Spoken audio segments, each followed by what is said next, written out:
L'État d'Israël est là. Non, ça veut dire que nous dit Rabbi Yitzhak Abravanel, Rashi et Radak, ces prophéties auraient pu se passer au retour du deuxième temple, mais malheureusement le peuple n'a pas mérité, et donc ces prophéties Moi, je suis plus ouais, d'accord. Mais moi, nous là, concernent.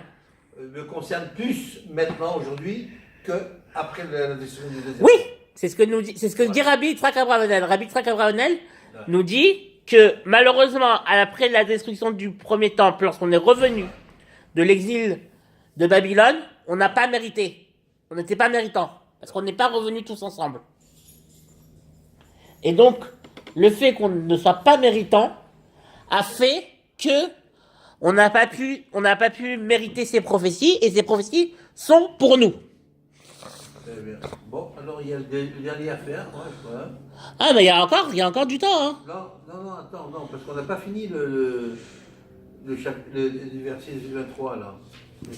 Oui, on n'a pas fini le chapitre, mais le chapitre il continue. La Haftara elle continue. Oui. Oui. Attends. Vesamtia beyad mogair, asher amrou le nafsher shechi venavora, vatesi mikaretz gever, vechachutz laovrim. Je vais placer cette coupe, ce verre ce verre de poison dans les mains de ceux qui t'ont humilié. Mogaïr, c'est l'humiliation, c'est comme les honot, tu sais, les onaat devarim. Ouais. Onaat mamon, onaat devarim. C'est quoi?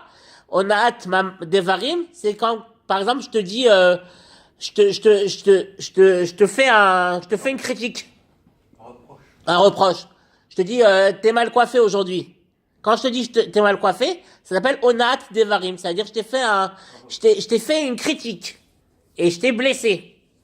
Et donc, là, on te dit, Akadosh Baruch Hu va placer cette coupe dans les mains de ceux qui t'ont humilié, qui ont dit à ton corps, mets-toi à plat ventre, afin que nous passions, nous traversions. Qu'est-ce que ça veut dire, en fait?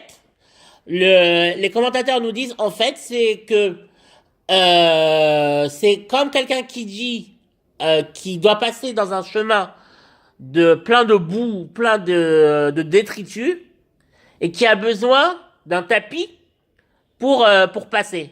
Donc il dit aux Juifs, courbe-toi afin que je passe. Ouais. Couche-toi pour que je m'y mette. Couche-toi pour que je puisse passer. Et ça, c'est une forme d'affliction et de déshonneur. Et ça nous rappelle, en fait, de nos jours, en fait, parce que à l'époque, Ishayahu parle tout le temps de son époque, mais il faut toujours transposer dans notre époque, puisqu'on a dit que les prophéties parlaient de nous. C'est l'exemple le plus frappant, c'est quand on devait payer l'impôt aux Arabes, la jizya, on devait la payer l'impôt au Cadi, on devait se rouler par terre et tendre la main pour payer l'impôt. Ah, une sacrée souffrance. Ouais. Et donc, la conclusion c'est, tu as mis ton corps, tu as affligé ton corps, tu as étendu ton corps par terre, sur la terre, et sur les places pour celui qui passe. Pour les passants. Ori, Lifshi, Ozer, chapitre 32. Ori, Lifshi, Ozer, Tzion, Lifshi, Bigde, Tifarter, Yerushalayim, Ira Kodesh, Kilo Yosif, Yavobach, Od Arel Vetame. Là, Kadosh Baruch Hu dit à Tzion, réveille-toi. Habille-toi d'habits de rose. Rose, c'est la puissance. Tzion. Habille-toi d'habits de splendeur. Yerushalayim. Ville sainte. Car ne fouleront plus ton sol, ni incirconcis, ni tamé, c'est impur. Qu'est-ce que ça veut dire en fait? Là, tout à l'heure, on a dit It-oreri, réveille-toi. Là, on a ouri. Ce sont deux mots, c'est la même racine. Mais la différence, elle est que l'un est au itpael, au pronominal, et là, c'est à l'actif. Là, qu'est-ce qu'on nous dit? Le pronominal, c'est-à-dire lève-toi de manière physique, comme on a dit tout à l'heure. Là, c'est beaucoup plus mental et spirituel. En effet, on dit à Israël de s'habiller de puissance et de splendeur, qui sont des concepts. C'est pas physique. La puissance et la splendeur, c'est dans la tête. C'est mental. C'est psychologique. Et qu'est-ce que nous dit le texte? C'est quoi ces incirconcis et ces impurs qui ne viendront plus fouler le sol de Jérusalem? C'est Ishmaël et Édom, les chrétiens et les arabes. Donc ce verset n'est pour l'instant pas d'actualité. Mais c'est la promesse du futur. Si Yerushalayim, si Am Israël se remplit de puissance et de splendeur, alors là, on va pouvoir chasser tout le monde. Et ne faire venir, parce que le but, c'est de faire venir les nations quand même, mais de ne faire venir que le bon parmi les nations. Itna'arim afar kumish shevi Yerushalayim itpatri motre savaer tivia batsion. Lève-toi de la poussière. Réveille-toi de la poussière. Lève-toi. Shevi Yerushalayim. Shevi Yerushalayim, c'est le butin de Jérusalem, le butin de Jérusalem. Itpatri motre savaer tivia batsion. Écarte les chaînes de ton cou. Détruis les chaînes de ton cou. Captif de Tzion. Là aussi, c'est aussi très mental. C'est-à-dire, on dit, on doit briser les chaînes. Les chaînes, c'est aussi les chaînes physiques, mais c'est les chaînes mentales et idéologiques. Qu'est-ce que nous dit là le texte? Le texte, ces deux versets nous disent quelque chose d'extraordinaire. Ils nous disent, tu ne peux pas continuer à avancer, et tu ne peux pas revenir aux temps immémoriaux, au temps de la splendeur, si tu ne te débarrasses pas de l'idéologie des nations. Après 2000 ans d'exil, tu as été contaminé de l'idéologie des nations. Tu ne peux pas continuer. Alors le fait de se débarrasser de toute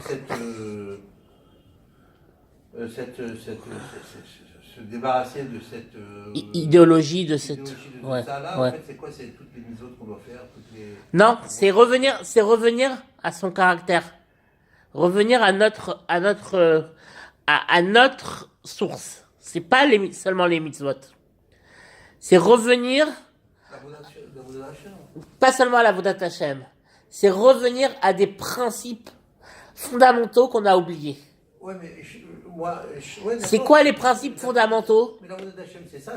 C'est pas seulement ça. La Avodat Hashem et les mitzvot. Les mitzvot, on dit le matin, dans la tefila, dans les birkat hashachar, on nous dit vetargileni bemitzvotecha. Vetargilenu bemitzvotecha. Qu'est-ce que ça veut dire vetargilenu? Targil, c'est un exercice. Ah, ouais. Fais-nous exercer tes mitzvot. Je veux pas exercer. Je veux que les mitzvot soient une partie de moi. Je veux que quand je me lève le matin, la première chose que je veux faire, c'est de mettre les tefilines. C'est courir. Courir à la synagogue. Tout à fait, mais ça c'est ton devoir. Ça, Mais je ne veux pas que ça soit mon devoir. Je veux que ça soit ma vie. Ta volonté. Ma volonté, ma vie. Ok. Ouais. Je veux que les mitzvot et la avodat Hashem et l'amour d'Akadosh Baruch Hu se fassent par de ma propre sans qu'on ait à me le demander, que ça soit instinctif et pourtant, on te demande bien de les étudier tous les jours. Mais comme nous dit le prophète Yirmiyahu, le prophète Jérémie nous dit la chose suivante. Il nous dit un jour, vous ne vous demanderez plus l'un à l'autre, enseigne-moi la connaissance d'Akadosh Baruch Hu, car du plus petit au plus grand, ils me connaîtront et sauront qui je suis. D'accord, mais ça. Avraham Avinu. D'accord, mais ça c'est. Avraham Avinu, il a jamais étudié. On lui a jamais enseigné. Le Rambam dans la fin de son livre, de son premier chapitre, de son premier chapitre de Moreh Nevuchim sur les lois des fondements de la Torah, nous dit Avraham Avinu, un jour, soit à 40 ans, soit à 3 ans, il s'est levé et il a vu la nature. Et il a dit, il a vu le soleil se lever. Il a dit alors, le maître des lieux, c'est le soleil. Il a attendu toute la journée. Il a vu que le soleil commençait à disparaître et que la lune remplaçait le soleil. Alors il a dit, mais c'est la lune alors qui est le maître des lieux. Le lendemain matin, le soleil est revenu. Alors là, le Rambam nous dit, il est resté interloqué. Il a dit, c'est pas possible. Il doit y avoir un dirigeant dans cette maison, dans cette immensité. Et là, le Rambam nous dit, Akadosh Baruch Hu l'a repéré et il lui a dit, je suis le maître des lieux.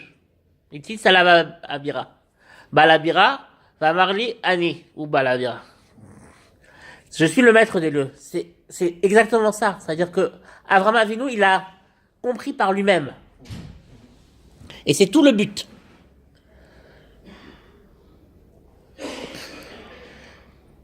Ko amar Hashem, chinam nimkartem, velo bechesef tigaelu.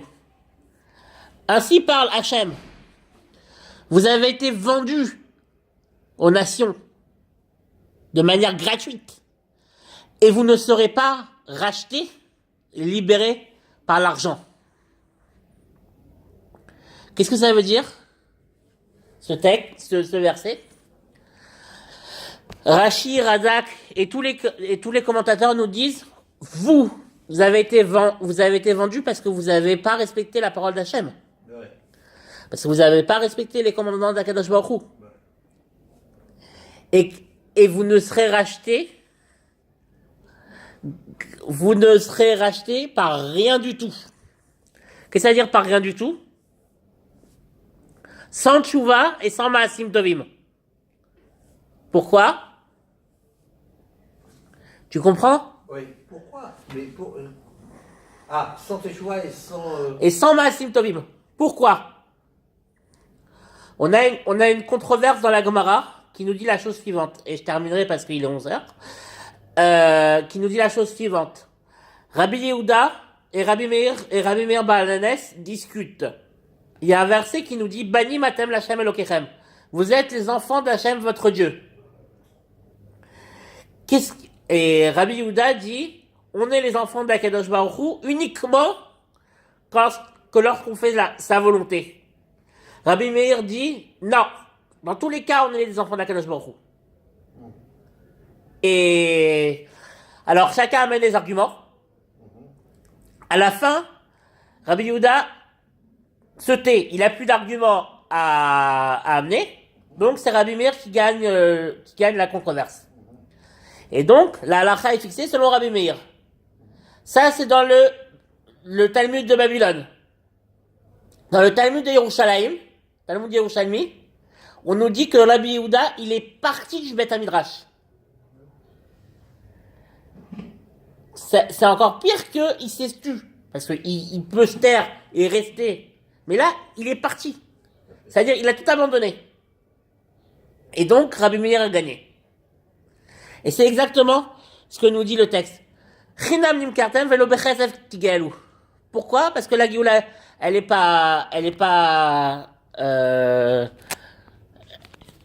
dépend pas de la tchouva. Merci beaucoup.